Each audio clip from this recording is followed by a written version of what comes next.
Welcome to our deep dive, and today we're tackling the fascinating history of chess. Oh, chess. It's quite a journey, a journey through history, strategy, cultures. Right. And our listener wants to trace how it went from its earliest forms to the game we know and love today. And luckily, we've got some great sources to work with, articles, historical texts, all about chess. Yeah, so we're going to be going pretty deep with this one. Now, have you ever wondered how a game that started with war, elephants, and chariots turned into this battle of pure strategy on a checkered board? It's amazing, isn't it? You've got conquest, cultural exchange, this constant evolution of strategy. Absolutely. So let's rewind all the way back to 6th century India. Ah, India, the birthplace of chess. That's where we find chaturanga, the granddaddy of chess. The name means four divisions of the military, in Sanskrit. It makes sense when you see how the pieces match up. Okay, so how do they line up? You got your infantry, which become the pawns, the cavalry, they become the knights. Makes sense. Elephants, well, they stayed elephants, at least in the beginning. And those chariots, they transformed into the rooks we know today. So it's like they were playing out battles on a board using real military tactics. Exactly. They were simulating war, figuring out strategy. But here's something wild. Early versions might have even used dice. Wait, dice? Really? So it wasn't all skill back then? Well, that's where the cultural and religious part comes in. There's a theory that dice were dropped because of objections within Hinduism. Makes sense. It shifted the game from luck to pure skill, like we see in modern chess. It's really a reflection of their values. Wow. So even back then, people were debating chance versus skill in games. That's so interesting. But get this, in some early versions, you could actually win by stalemate, or by capturing all your opponent's pieces except the king, a bare king victory. It shows you how games can be so fluid in their early stages. The rules are experimented with, some stick, some are tossed out. It's fascinating. And that evolution often happens through cultural exchange, which is exactly what happened when chaturanga made its way to Persia. Persia, huh? So how did the Persians take to the game? They loved it. It actually became part of courtly education, something for the nobles to learn and play. Imagine, we even have a game from the 10th century documented between a historian from Baghdad and his student. That's incredible. Talk about a history lesson coming to life. Isn't it? And the language changed along with the game. Oh, yeah. The name shifted to chaturanga and then to shatranj as it got absorbed into Arabic. And that's where we get some of our familiar chess terms. Exactly. Yeah. Shah for king, and the classic shamad, meaning the king, is helpless checkmate. It's amazing how these words traveled through time and across continents. It is. But it's not just in historical records. Even epic poems tell the story of chess in Persia. Oh, like what? Well, there's the Shahnameh, this incredible piece of Persian literature. It tells the story of an Indian Raja presenting the game as a challenge to the Persian king. Oh, wow. It's all about intellectual rivalry, showcasing how chess was already seen as a symbol of strategic thinking and mental prowess. So a battle of minds instead of armies. And there's another story from the Shahnameh that I found really interesting about these two warring princes, Talhand and Gav. Apparently, they used chess to explain the tactics that led to Talhand's defeat. It's like they were using the chessboard to replay history, to understand why one side lost and the other won. Right, like a visual representation of a real battle. Precisely. Yeah. And remember, this was a time when visual representations were limited. So chess was this powerful way to visualize complex situations. It's fascinating how the game took on these different layers of meaning and purpose. And then there's the artistic side, too. In Islamic cultures, there were restrictions on depicting humans and animals, and that led to some pretty unique changes in the chess pieces. Absolutely, they moved away from those detailed figures to these more abstract shapes. It's like the game became even more focused on the pure essence of strategy, on the movement and value of the pieces, rather than just what they looked like. Exactly. It's a perfect example of how cultural and religious beliefs directly influence the game. It's about adapting and making it your own. And that's something we see again and again as chess spreads throughout the world. So we've got chaturanga transforming from a war game to this intellectual pursuit played in courts and palaces. But it doesn't stop there, right? It keeps traveling, this time eastward, reaching China and Japan, where it takes on some truly fascinating forms. It's incredible how the game spread and evolved. It's almost like a game of cultural telephone, with each culture adding its own twist to the rules and the pieces. Exactly. So let's talk about China. In China, chaturanga evolved into what we know as xiangqi. Okay. And how is Shanky different from the chess we're familiar with? Well, for starters, in Shanky, the pieces are placed on the intersections of the board, not the squares. Oh, wow. That's different. And get this, they have a river dividing the board, which adds a whole new layer of strategy. A river. I've never heard of that. That's really interesting. So, Shanki developed its own unique set of rules and aesthetics, influenced by Chinese culture and philosophy. It's incredible how the same basic concept of a strategy game can be interpreted in such different ways. But here's where things get really interesting. Some historians actually believe that Zhangqi might have influenced chess as we know it today, and not just the other way around. It's like a chicken and egg scenario, isn't it? Trying to figure out which came first. Right. It just shows that the evolution of games is rarely a straightforward, linear process. It's more like a tangled web, with ideas traveling back and forth, influencing and being influenced by each other. And it's not just China. Let's not forget about Japan, where chaturanga transformed into shogi. Shogi. Now that's a game I've heard about but never really understood. Tell me more about it. Oh, shogi is fascinating. It's like they took the essence of chess and cranked up the complexity.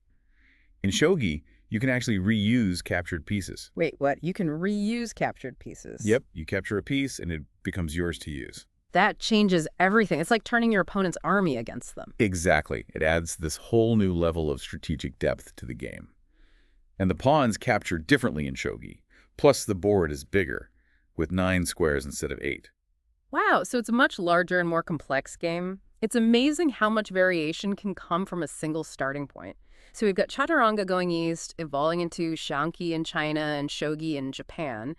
But what about its westward journey? How did it make its way back to Europe and eventually become the chess we know and love today? Well, that westward journey brings us back to the influence of the expanding Islamic Arabian Empire.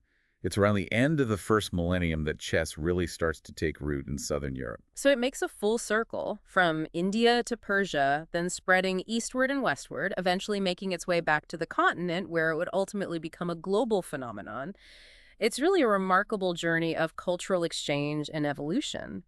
But how did it go from this game played with abstract pieces in the Islamic world to the game with the iconic figures we know today, the kings, queens, knights, and all that? That transformation happened as chess moved north into Europe.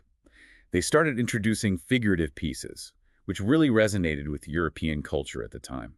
Those figurative pieces, the ones we're so familiar with, really changed the game, didn't they? It's like they brought chess to life, gave it a visual narrative that connected with people on a deeper level. Absolutely. Instead of just abstract shapes, you suddenly have kings, queens, knights, bishops, all these figures from the medieval world. It's no longer just a game of strategy. It's a reflection of society, of power structures, of the world they lived in. And it wasn't just a game for leisure, right? It became really intertwined with knightly life. Being skilled at chess was almost like a badge of honor, right up there with swordsmanship and horsemanship. Absolutely. It was seen as a way to train your mind, to hone your strategic thinking. It's like chess became the ultimate medieval multiplayer game. You have your sword for the battlefield, your horse for travel, and your chessboard for conquering mines instead of castles. And just like in real warfare, chess required you to think ahead, to anticipate your opponent's moves, and to outmaneuver them. It was a game of mental agility and strategic brilliance.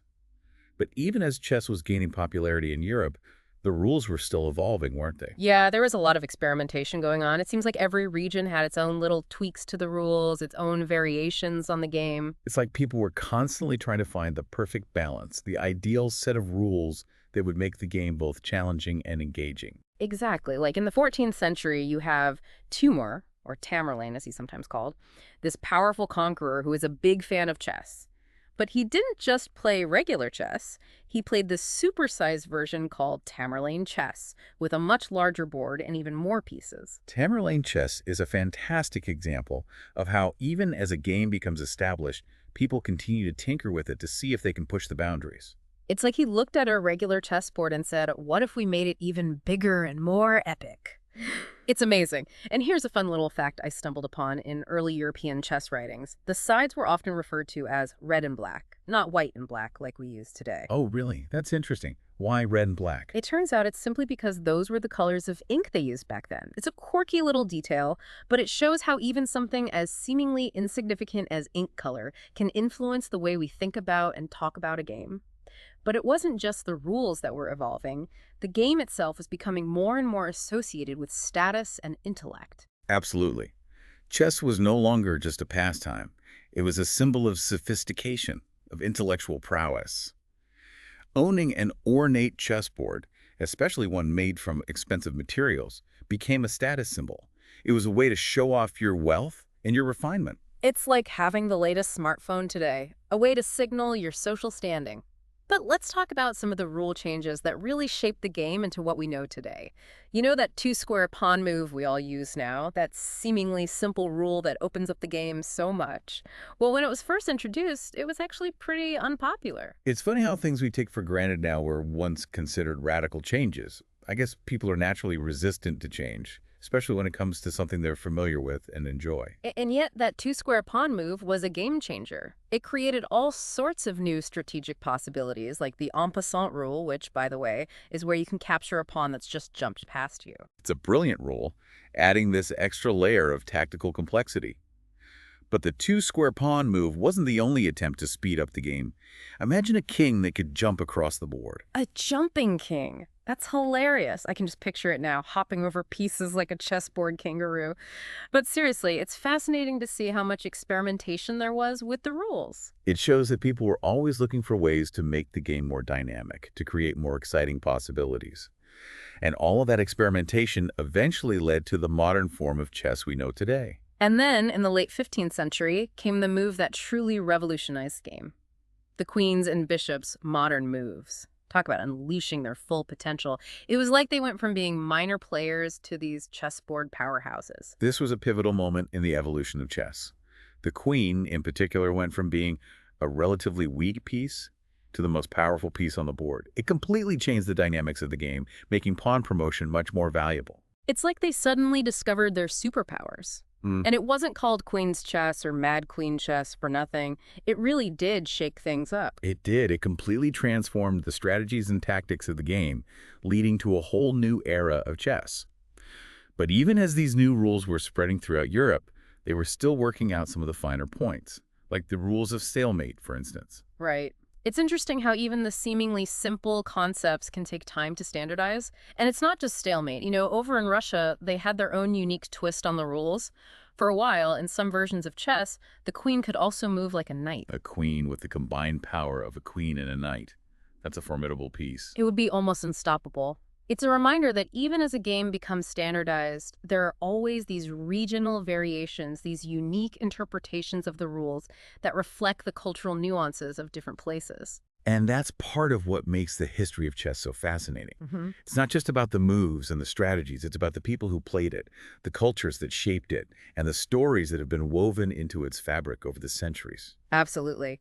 And speaking of stories, we've talked a lot about the rules and the pieces, but what about the players themselves? The history of chess is full of these brilliant minds, these intense rivalries, these epic battles fought not on bloody fields, but on the 64 squares of a chessboard.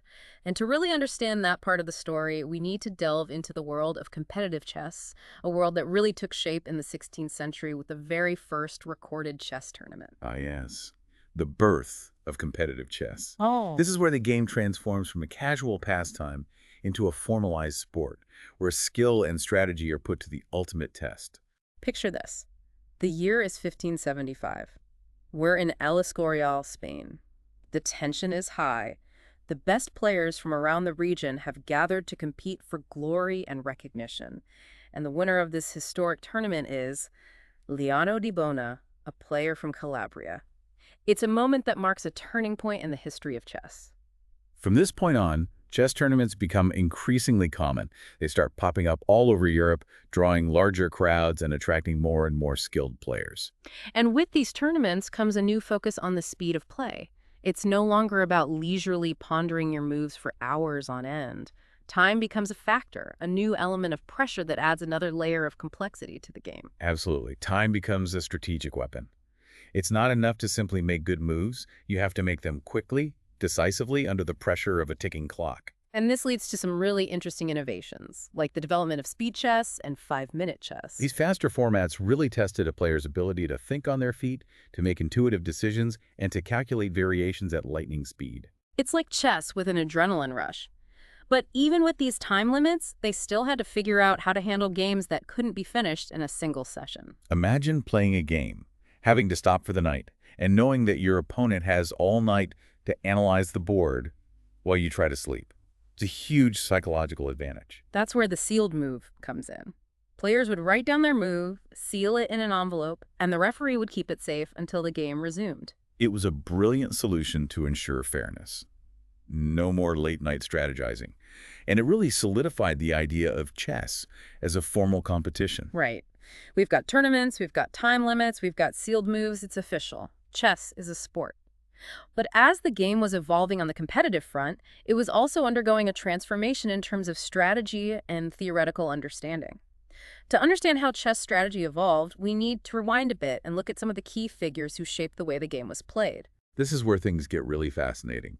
We're moving beyond the realm of rules and into the realm of ideas, of strategic principles, of the mental battles that are fought not just on the board, but in the minds of the players. Exactly. And to see that evolution, we need to go back to the mid-19th century, to the birth of modern chess strategy. This is where chess really starts to mature, to move beyond the romantic era of bold attacks and daring sacrifices, and into a deeper understanding of positional play, strategic planning, and long-term thinking.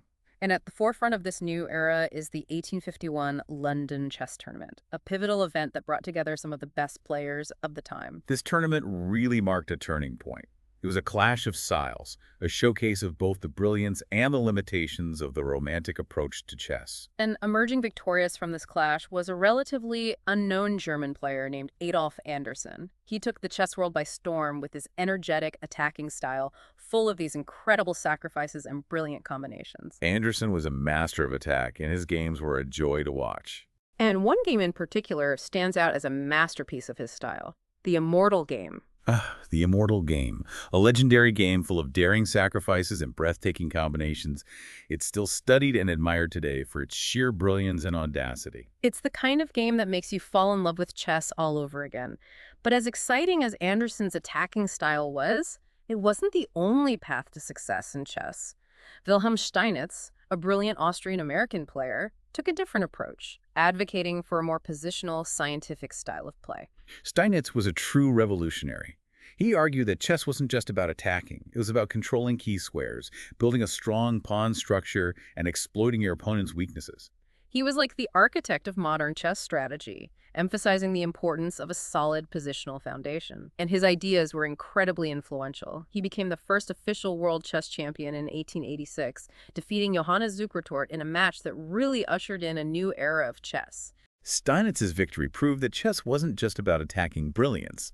It was about understanding the deeper principles of the game, about developing a strategic plan, and about executing it with precision. It's like chess had grown up, become more sophisticated. And speaking of world champions, we can't forget about Emanuel Lasker, who held the title for an incredible 27 years, the longest reign of any world champion. He was a master strategist and a brilliant psychologist, known for his ability to adapt his style to any opponent. Lasker was a fascinating figure, not just a chess player, but a mathematician, a philosopher, a true intellectual. And he brought all of that to the chessboard. He understood that chess was about more than just moves. It was about understanding your opponent, exploiting their weaknesses, and playing this psychological game. He was a master of the mind games. But even Lasker's reign eventually came to an end. From Cuba came José Raúl Capablanca, a player known for his incredible clarity and simplicity. He dominated the 1920s, going undefeated in tournaments for 8 straight years. Capablanca was a chess virtuoso. His style was so effortless, so elegant. He seemed to see the game with crystal clarity, finding the best moves with an almost intuitive understanding. His endgame technique in particular was legendary. He could squeeze a win from even the most seemingly drawn positions. He was like a chess magician, making complex maneuvers look effortless. But even Capablanca's era came to an end. Next came Alexander Alekhine, a Russian-French player who was a true force of nature. Alekhine was an attacking genius, a master of tactics and combinations. He played with this incredible intensity and aggression, pushing his opponents to their absolute limits. He sounds almost intimidating. It must have been a real challenge to face him across the board. He was definitely a formidable opponent, both on and off the board. He was known for his complex personality, his brilliant but sometimes erratic behavior, and his controversial political leanings. So, a brilliant but complicated figure. And his reign as world champion ended rather abruptly. He died in 1946, still holding the title. It's a reminder that even at the highest levels of chess, life can be unpredictable. But Alekhine's death marked the end of an era. The world was emerging from the devastation of World War II, and the chess world was about to enter a chapter dominated by a new powerhouse, the Soviet Union. The Soviet Union really took chess to a whole new level. Yeah. They were incredibly serious about the game. It's like they turned it into this intellectual arms race, a battle for global chess supremacy. Exactly. And they had a system, a method to their madness. They trained their players rigorously, almost like athletes. And it showed. They dominated the chess world for decades. It's remarkable how they were able to cultivate such a deep pool of talent. Well, they recognized the power of chess as a symbol of intellectual superiority. It was a source of national pride. Right. It was more than just a game to them. So tell me, who are some of the key players in this Soviet chess dynasty? Where do we even begin? Well, a good place to start is with Mikhail Botvinnik. He won that first FDIE organized world championship back in 1948, right after the war. Botvinnik, huh? I've heard the name, but I don't really know much about him. What made him such a dominant player? Botvinnik was a real innovator. He was one of the first to really embrace a scientific approach to chess. Analyzing his game, studying openings, preparing meticulously for his opponents. He was obsessed with improving, always looking for an edge. So it's not just about natural talent then. It's about hard work, dedication, a real commitment to the craft. Absolutely. Botvinnik believed that anyone could become a strong chess player with the right training and effort, and he proved it himself. He wasn't necessarily the most naturally gifted player, but his work ethic and his dedication were second to none. That's inspiring. So Botvinnik kicks off this Soviet chess dynasty. But even the best players face challenges, right? Who were some of the players who pushed him to his limits? Oh, he had some fierce rivals, believe me. There was Vasily Smyslov, known for his incredible positional understanding and his endgame mastery. Smyslov, huh? What was his style like? Smyslov was a patient player. He was like a boa constrictor, slowly squeezing his opponents, waiting for them to make a mistake. He was incredibly difficult to beat. It's interesting how chess allows for such contrasting styles. You have the fiery attackers, and then you have these positional masters like Smyslov who play a much more subtle, strategic game. And then you had Mikhail Tal, the magician from Riga, as they called him. He was the complete opposite of Smyslov. Tal was all about attack, about creating chaos on the board, about these dazzling sacrifices and combinations. Tal sounds like my kind of player. I love those aggressive, unpredictable players who keep you guessing. Playing against Tal was like riding a roller coaster. You never knew what was going to happen next. He was incredibly creative, and he wasn't afraid to take risks. Some people said he was reckless, but he had this incredible intuition for the game. He could see things that other players just couldn't see. So you have Smyslov, the positional mastermind, and Tal, the unpredictable attacker. What an incredible contrast. It must have been an exciting time to be following chess. But the Soviet Union's dominance wasn't just about Botvinnik, Smyslov, and Tal, right? No, not at all. They had an incredible depth of talent. It seemed like every year a new Soviet star would emerge. There was Tigran Petrosian, for example, known for his incredible defensive skills. Petrosian, the Iron Tigran, I've heard the name. What was it about his game that made him so difficult to beat? Petrosian was a master of prophylaxis. He was all about preventing his opponent from creating any threats. His games were often very strategic, very subtle. He was incredibly difficult to break down. Some people found his games a bit boring, but they were incredibly effective. It's like he was playing a different game altogether, a game of patience and precision, where the goal was to slowly suffocate his opponent. Exactly. And then you had Boris Spassky, a much more versatile player. He was comfortable in both positional and tactical situations. Spassky, the name rings a bell. Wasn't he the one who played Bobby Fischer in that famous match in 1972? That's right. But we'll get to that in a bit. Spassky was an incredibly strong player, a worthy successor to Botvinnik and the other Soviet greats. So you have this incredible lineage of Soviet chess champions, each with their own unique style and personality. It's really remarkable, but even empires crumble, right? How did the Soviet reign finally come to an end? Well, it took a very special player to finally break through the Soviet barrier. And that player was none other than Bobby Fischer, the enigmatic American genius who took the chess world by storm in the late 1960s and early 1970s. Ah, Bobby Fischer. His story is legendary. I'm eager to hear about his rise to the top and his epic showdown with Spassky. It's a story full of brilliance, drama, and ultimately tragedy. But before we dive into that, we need to take a step back and look at another major development that was happening in the chess world at the time: the emergence of computers. Yeah, it was a real game changer, computers playing chess. It really made people question what it meant to be a chess master. Right. Like, is it all about calculation? Or is there something more, some human element that computers can't replicate? That's a question that's still being debated today. But back then, it was a really unsettling idea for some players. I mean, imagine spending your whole life honing your chess skills, only to be challenged by a machine. I can see how that would be a bit of a blow to the ego, but I also think it's fascinating, this idea that we could learn from these machines, maybe even discover new ideas that humans had overlooked. Absolutely. And Garry Kasparov, he really embraced that idea. He was one of the first top players to really delve into computer chess, using databases to analyze games and to study openings. Kasparov was ahead of his time in so many ways. He recognized the potential of computers, not just as opponents, but as tools for understanding the game at a deeper level. And of course, his matches against Deep Blue were iconic. The whole world was watching, wondering if a machine could finally defeat the reigning world champion. Those matches were like something out of science fiction. I remember watching the news coverage, the tension was palpable. It was a real clash of man versus machine. And in the end, the machine prevailed. In 1997, Deep Blue defeated Kasparov, marking a historic moment in the evolution of chess. It was a real turning point, wasn't it? The age of the chess engine had arrived. It had, and it forced the chess world to reevaluate its assumptions about the nature of chess mastery. But even after that defeat, Kasparov didn't shy away from the challenge. He actually played this amazing match against the world in 1999, a team of over 50,000 players from all over the globe voting on the moves.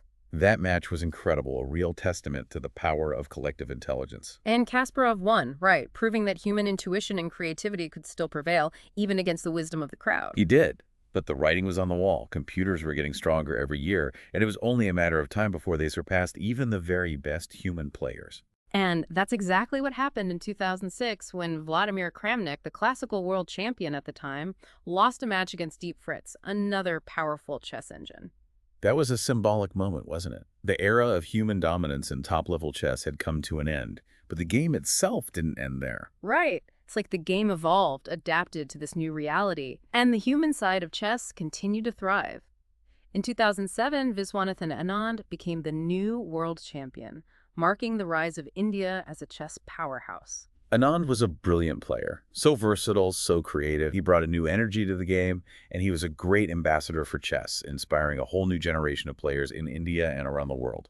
And then came Magnus Carlsen, this young prodigy from Norway who just blew everyone away with his talent and his unique approach to the game. Carlsen was something special. He was like a chess Mozart, playing with this incredible intuition and natural talent. He wasn't afraid to experiment, to try new things, to push the boundaries of chess understanding. And he dominated the chess world for years, winning multiple world championships and achieving the highest rating in chess history. He was a true phenomenon, and his reign coincided with another major transformation in the chess world, the rise of online chess platforms.